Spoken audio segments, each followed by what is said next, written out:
Yo, what's up mga tropa peeps? Magandang araw po sa inyong lahat at welcome po dito sa aking vlog. Ang atin pong pag-uusapan dito sa vlog ko na ito ay patungkol po dito sa parang isasangkot itong si General Torre sa kaso ng missing sabungero. So medyo medyo parang lalong lumalaki ang question natin na mga sumusuporta kay General Torre. Kumbaga hindi pa kasi talaga malinaw ang lahat, hindi pa rin naman na ipapaliwanag po ng Malacanang kung ano ang talagang dahilan kung bakit po nilipat ang kapangyarihan ng PNP chief dito kay Nartates. Sinibak si General Torre. Hindi malinaw, di ba? DILG, sabi ni John Vic, may rekomendasyon siya sa ating pangulo. Pero nung una sabi niya wala daw siyang kinalaman, di ba? Ngayon po dito po sa Napolcom presscon,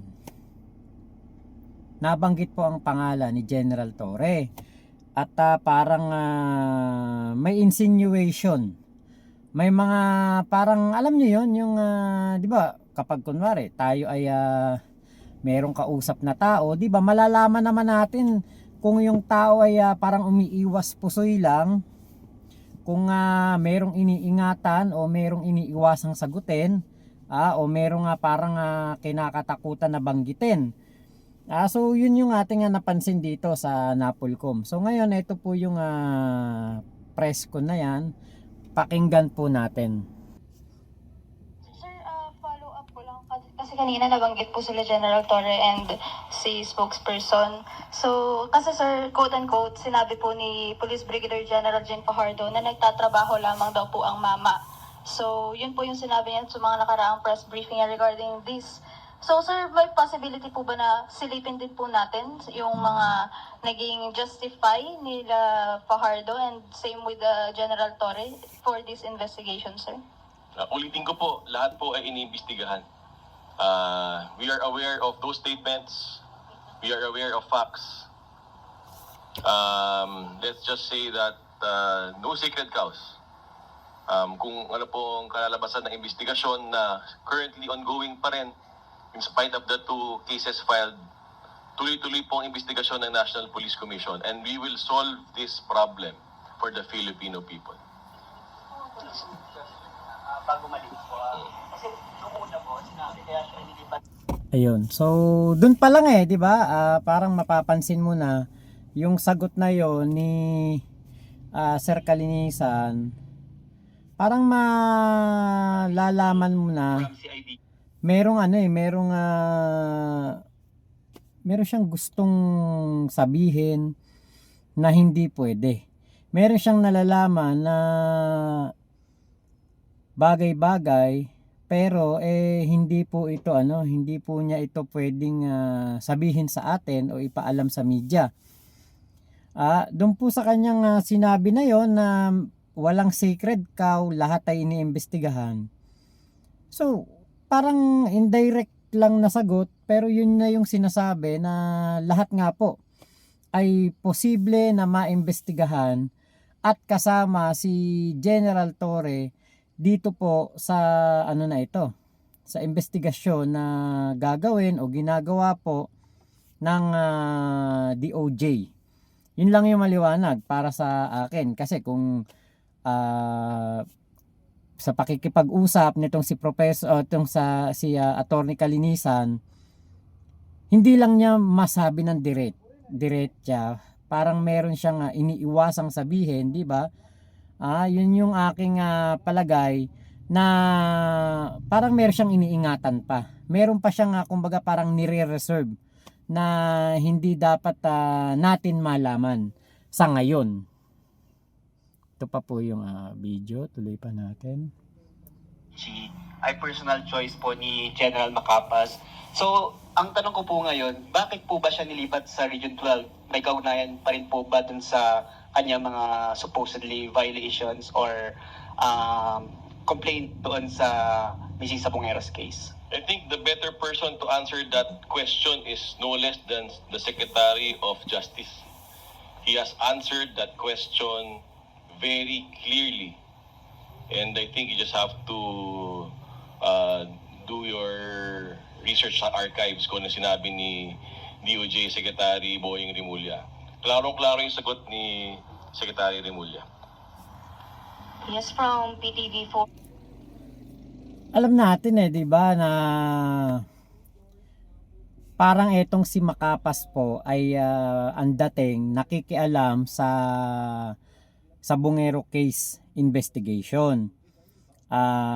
Si Macapas ang isa sa tinuturo ng mga kapamilya ng biktima na sinasabi po na may kumbaga parang kinausap daw po sila para kasuhan, idemanda etong si Julie Patidongan, si alias Totoy, at ito na daw po ang magiging prime suspect at mawawala na o parang hindi na daw po ito wala, kumbaga parang wala na daw kinalaman dito si Atong Ang. At kahit na i-deny ng PNP o ni General Jean Pajardo na inilipat si Macapas doon sa Mindanao, SOC Sergeant, kahit na inilipat siya doon at yun po talaga ang nangyari, hindi po, 'di ba, hindi po nila kumbaga parang inaamin na ito ang talagang dahilan kung bakit si Macapas ay nalipat doon, dahil siya ang tinutukoy ni DOJ Secretary Remulla na sinasabing nakikialam sa missing Sabongero case. 'Di ba? Yan po yung katotohanan diyan. Doon pa lang meron ng parang something. Nahalata natin 'yon. Pero hindi po natin gaanong tinutukan kasi nga po ang iniisip natin ay etong si Macapas ay kumbaga parang nilipat lang nga daw, at kumbaga wala siyang kumbaga yung kanyang ranggo kailangan niyang parang ma-promote pa dahil siya nga po ay malapit na mag-retire, kung sa CIDG parang mapapako ang kanyang promotion. So yun yung mga naging issue nitong mga nakaraang araw patungkol dito kay Macapas. Ngayon nagkaroon lang po ng confirmation na totoo nga, tama na meron pong hindi pagkakaintindihan dito kay Macapas at dito sa DOJ nung lumabas na po yung 90 days suspension nitong si Macapas. 'Di ba po, kung wala pong kinalaman si Macapas at hindi po konektado yung kanyang pagkakalipat doon sa Mindanao sa kaso ng missing Sabongero, di sana, 'di ba, hindi masususpinde ng 90 days si Macapas. 'Di ba? So ito na po yung balita patungkol diyan. Pinatawan ng 70 araw na suspensyon ng National Police Commissioner NAPOLCOM ang dating hepe ng Criminal Investigation and Detection Group o CIDG ng Philippine National Police kaugnay ito sa reklamong inihain sa kanya ng kapatid ng whistleblower na si Julie Patidongan alias Totoy. Bukod sa dating opisyal, may iba pa umanong general na posibleng madadawit sa kaso. Mar Gabriel sa balita. Police Brigadier General Romeo G. Macapas is hereby placed under preventive suspension for a period not exceeding 90 days, effective immediately. Pinatawan ng 70 araw na preventive suspension ng National Police Commission ang dating CIDG Director at ngayon Police Regional Office 12 Director na si Brigadier General Romeo Macapas.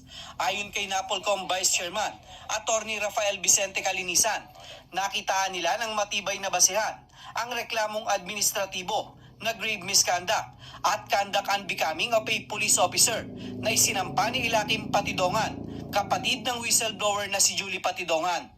Kaugnay ito sa umano'y pangaras ni Macapas kay Ilakim at sa kanilang kapatid na si Jose Patidongan noong arestuhin sila sa Cambodia.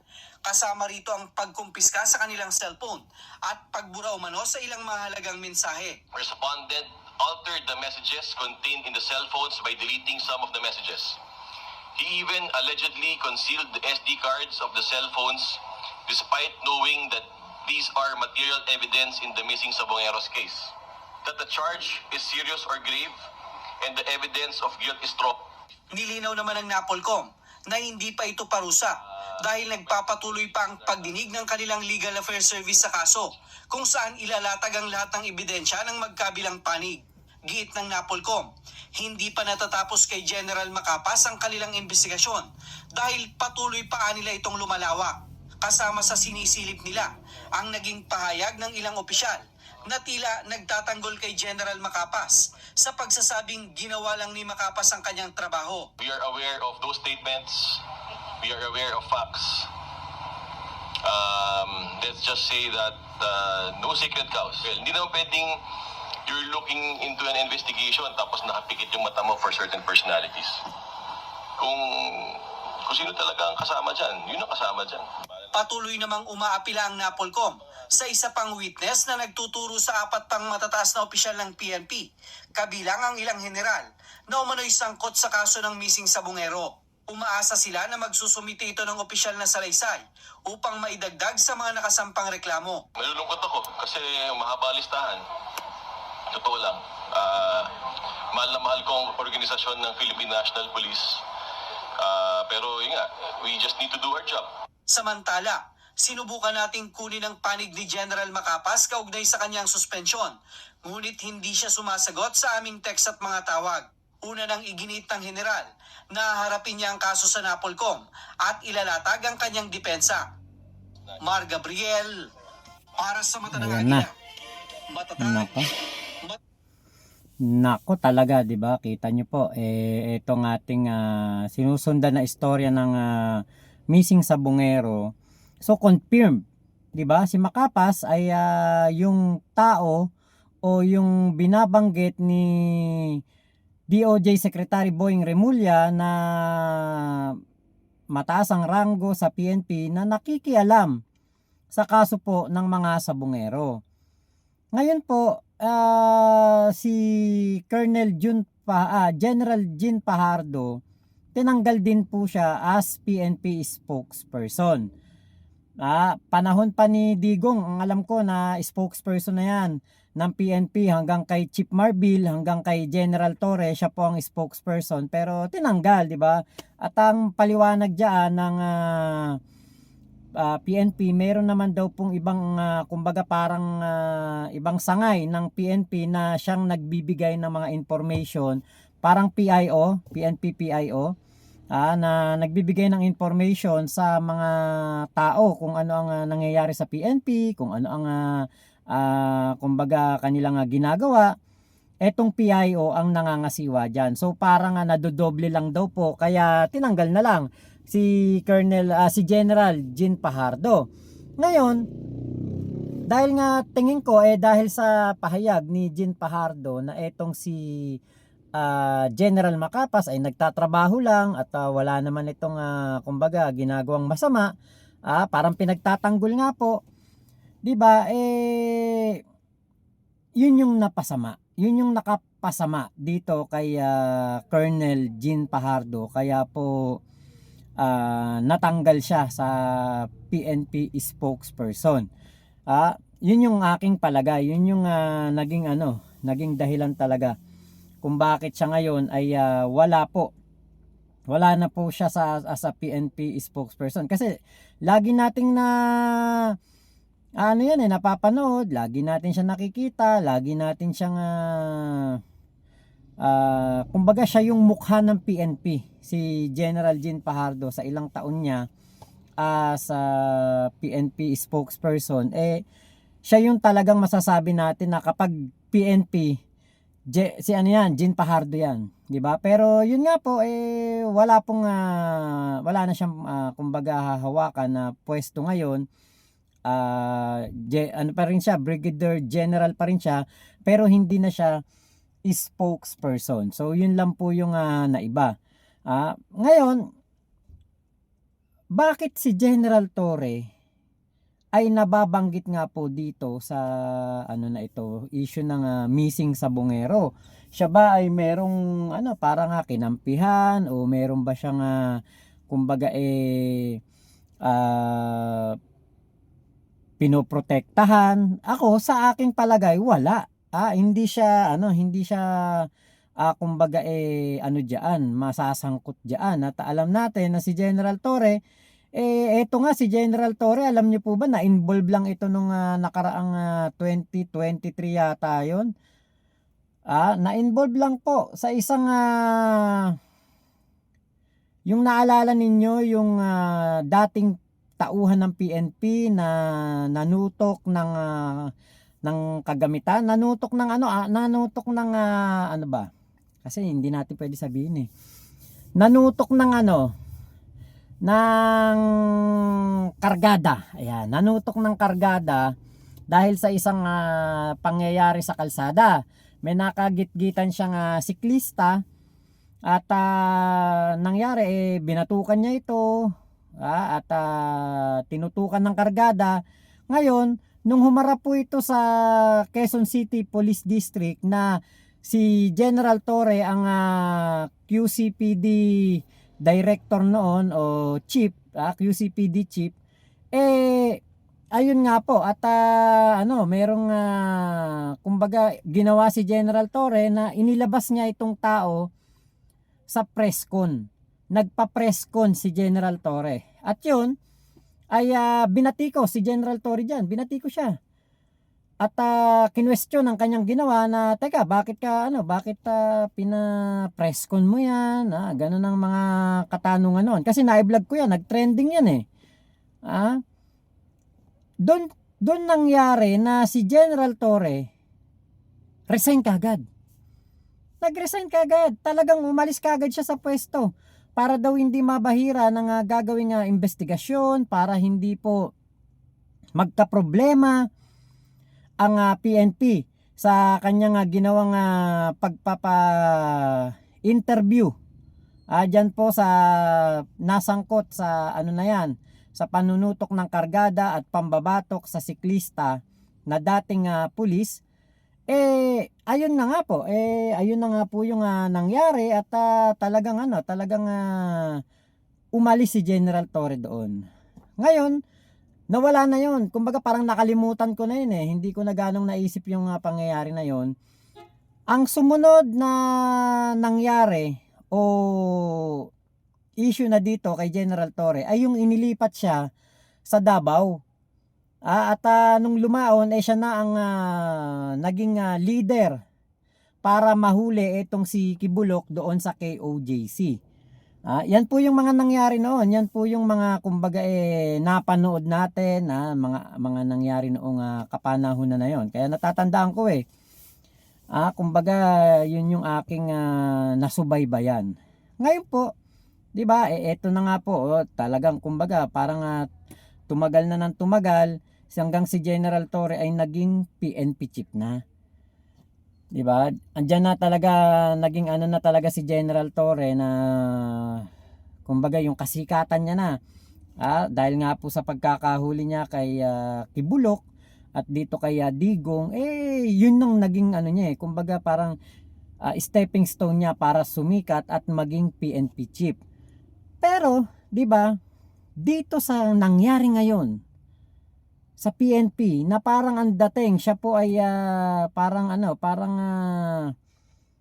isinasangkot sa missing sa Bungero. Parang alam niyo yung ako bilang isang supporter ni General Torre, nasundan ko siya simula nga noong nag-trending siya noon sa in-interview niya na pinapress ko niya yung nasangkot sa isang gulo sa kalsada. Ayun na. Medyo nakilala ko na si General Torre at dun sa kanyang ginawa nga na pagre-resign na yon. Dun pa lang sa napakaliit na issue na yon. Tapos ngayon masasangkot siya o sinasangkot po siya. Idinadawit siya o idadawit siya sa missing sa Bungero case. Dahil nga sabi ni Attorney Kalinisan ay nalulungkot siya dahil malapit daw po sa puso niya ang PNP. dumarami daw ang nasa listahan. Medyo alam niyo parang hindi ko matanggap na magagawa ito ng ilang mga kabaro ni General Torre sa kanya. Parang ano yon, hindi nyo ba alam kung ano ang pagkatao ni General Torre? Doon nga lang sa ano siya na question siya nitong sa isang gulo lang sa kalsada. Ano na siya kumbaga nag-resign na kagad Yun pa kayang missing sa Bungero case ang kumbaga maaatim ni General Torre na sangkot siya. So ito pa po yung video doon sa press con. Alam talaga sa akin. Totoo na to. Di ba lumalawak ba yung investigasyon ng NAPOLCOM sa mga pulis na involved? Kasi katulad to, may General Macapas, hindi naman siya nababanggit dati, pero suddenly nabanggit siya ngayon dahil nga sa reklamo ni Ella Kim. May mga personalidad pa ba na tinitignan ang NAPOLCOM na possible involved within the organization ng PNP? Meron pa po. Meron pa po mga ilang pangalan, at least 4 more. We're hoping nga yung lumapit sa atin, gawan ng affidavit yung sinasabi niya. So, kung tuluyan ng lumabas yung taong ito, at ipapel niya yung sinasabi niya, then we will also share it with the Department of Justice. But I repeat and I stress, our investigation is still ongoing in spite of the cases already filed with the NAPOLCOM. Tuloy-tuloy po.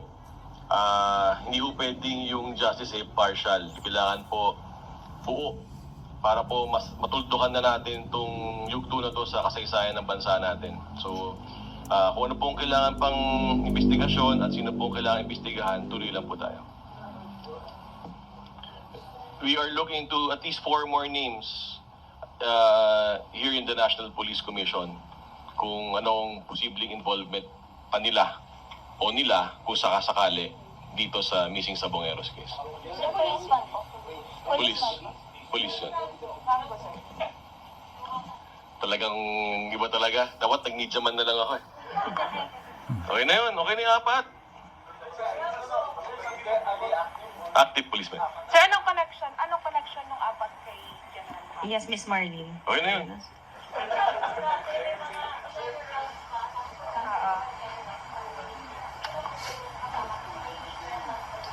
Meron. Lahat? General, sir?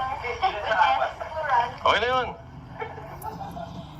Okay na yun. Sir, mayroong Yes, Miss. Ayan di ba? Kita nyo itong si Attorney Kalinisan, hindi siya makasagot ng diretso. Sabi niya, okay na yun. Kumbaga parang hindi nga po siya makapagsalita ng maayos kasi parang ang punto iniiwasan niya na mabanggit yung mga pangalan kung sino man. Pero ito kasing si General Torre, ang tinatanong po sa kanya nung mga unang nagtanong, mga unang media, ngiting-ngiti siya Parang alam niyo yon, parang nagbibigay na siya ng sign na nangingiti siya. Parang bahala kayo, manghula kayo, pero parang alam nyo naman na. Parang ganon, hindi niya lang madirekta, pero parang alam nyo na. Di ba po? Ito alam nyo, nabanggit ni Sec Boying Remulla at ng mga ilang may alam dito sa missing sa Bungero case. Sinasabi po nila na makapangyarihan, maraming pera, maraming koneksyon, malakas sa gobyerno, etong mastermind sa missing sa Bungero. So baka dahil, kasi sabi ni Julie Patidongan, malakas ang kanyang loob dahil kaya siya lumabas dahil kay General Torre. Tapos ngayon, parang ini-involve si General Torre.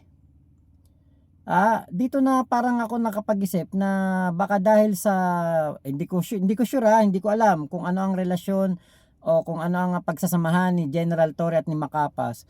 Baka dahil sa, kumbaga, sobrang bait ni General Torre at ito ay, kumbaga, may malasakit sa kanyang mga tauhan. Etong si Macapas, sa halip na si Bakin niya, inilipat niya na lang ng pwesto. Etong si Macapas na baka meron siyang kinalaman dito sa missing sa Bungero case, pero tinatanggi niya dito kay General Torre. Kaya po, 'di ba, parang ang dating baka parang pinagtatanggol ni General Torre at ni Jean Fajardo etong si Macapas, dahil nga po hindi naman syempre aamin, 'di ba, kung meron mang kinalaman, baka hindi sinasabi o hindi po dinidirekta dito kila General Torre. Kaya ang nangyayari, kumbaga parang sa tingin ni General Torre at ni Jean Fajardo, walang kinalaman si General Macapas. So yun yung mga kumbaga naiisip ko na sana wag naman. Kasi syempre si General Torre ay kumbaga talagang lapitin to ngayon ng issue. Talagang may mga tao na gugustuhin na masira ang kanyang pangalan, mawala siya sa pwesto, mawala siya sa PNP, kasi po napakaganda ng kanyang ginagawa sa PNP. Bago pa siya maging PNP chief, napakaganda na ng kanyang pinakita at nahuli ang mga high profile na mga kriminal dito sa ating bansa, 'di ba? Kaya yun ang naiisip ko na baka pinag-iinitan si General Torre ngayon. At isang kumbaga dito sa missing sa Bungero case, baka naiisip nila na itong si General Torre, 'di ba, ay balakid para mailigaw ang investigasyon. So abangan pa po natin ang mga issue dito sa missing sa Bungero case na ito. Tignan natin kung ano pa po ang mga lalabas na balita, kasi ngayong Lunes syempre meron pong mga bagong development, malalaman natin yan. Tignan natin kung ano ang mga kumbaga sasabihin po ng PNP o NAPOLCOM o ng DILG dito po sa mga issue na ito. So abangan na lang natin. So yun lang yung tanong ko, bakit ang isang katulad ni General Torre ay parang naiisipan nila na isangkot dito sa missing sa Bungero case. So yun lamang po, maraming salamat sa pagsama nyo sa aking vlog na ito. Ingat po kayo, nasan mang panig kayo ng mundo, Momo Chup Chup, love you, God bless us all, Pilipinas. God first, salamat po.